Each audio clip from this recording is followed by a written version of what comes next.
తర్వాత విజయవాడ పార్లమెంట్ సభ్యులు కేసినేని శివనాథ్ గారిని మాట్లాడవలసిందిగా కోరుతున్నాం.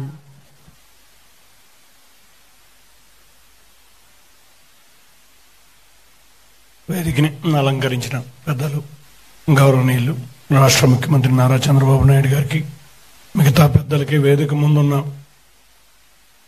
ఎమర్జెన్సీ రోజుల నుంచి చూసిన పెద్దలందరికీ కూడా నా నమస్కారాలు. సంవిధాన్ హత్యా దివస్ 2025 కేంద్ర ప్రభుత్వ ఆధ్వర్యంలో జరుగుతున్న ఈ కార్యక్రమం చీకటి రోజులు, ఎమర్జెన్సీలో చీకటి రోజులు. మరి ఆ రోజుల్లో ఏ విధంగా ఉన్నాయో మాకైతే తెలియదు, కానీ చరిత్రలో చదవటమే. కానీ గత 5 సంవత్సరాలు అంతకు మించిన రోజులు ఈ రాష్ట్రం గత ప్రభుత్వ పాలనలో అనుభవించింది.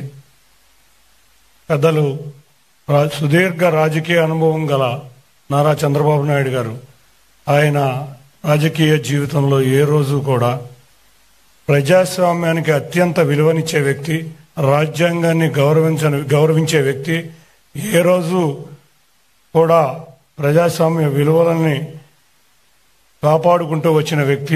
అటువంటి వ్యక్తికి మేమందరం వారసులుగా రావటం మాకు అదృష్టంగా భావిస్తున్నాం. తప్పకుండా వాళ్ళ ప్రజలు కూడా ప్రజాస్వామ్యం వర్ధిల్లాలి అని అత్యంత భారీ మెజారిటీతో వాళ్ళ మమ్మల్ని ఈ ప్రజాస్వామ్య కూని అయిన పరిస్థితుల నుంచి గౌరవ ముఖ్యమంత్రి గారు బ్రహ్మాండంగా అత్యంత భారీ మెజారిటీతో గెలవడం జరిగింది. కాబట్టి ఇటువంటి రోజులు మళ్ళీ మనకు ఉండకూడదు. తప్పకుండా ప్రజాస్వామ్యం వర్ధిల్లాలి.